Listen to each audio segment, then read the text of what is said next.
ثواب کا جو دار و مدار ہے وہ نیتوں پر ہے، اور اس بارے میں حضور علیہ الصلوۃ والسلام کا بڑا ہی پیارا فرمان ہے۔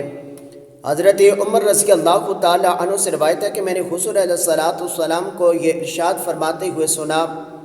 اللہ کے پیارے محبوب صلی اللہ علیہ وآلہ وسلم نے ارشاد فرمایا کہ لوگوں یاد رکھو،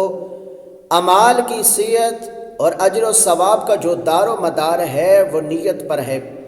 جو شخص اللہ تعالیٰ اور اس کے رسول اللہ صلی اللہ علیہ وآلہ وسلم کی رضا کے حصول کے لیے ہجرت کرے گا تو اجر و ثواب کے اعتبار سے اس شخص کی ہجرت اللہ تعالیٰ اور اس کے رسول اللہ صلی اللہ علیہ وآلہ وسلم کے لیے ہی شمار ہوگی۔ اور جس شخص نے کسی دنیاوی مقصد کے حصول یا کسی اوروں سے نکاح کے لیے ہجرت کی تو اس شخص کی وہ ہجرت اسی طرف ہوئی جس طرف اس نے ہجرت کی تھی، یعنی جو اس نے نیت کی تھی اس کے مطابق ہی اسے اجر و ثواب عطا کیا جائے گا، اس کے مطابق ہی اسے بدلہ ملے گا۔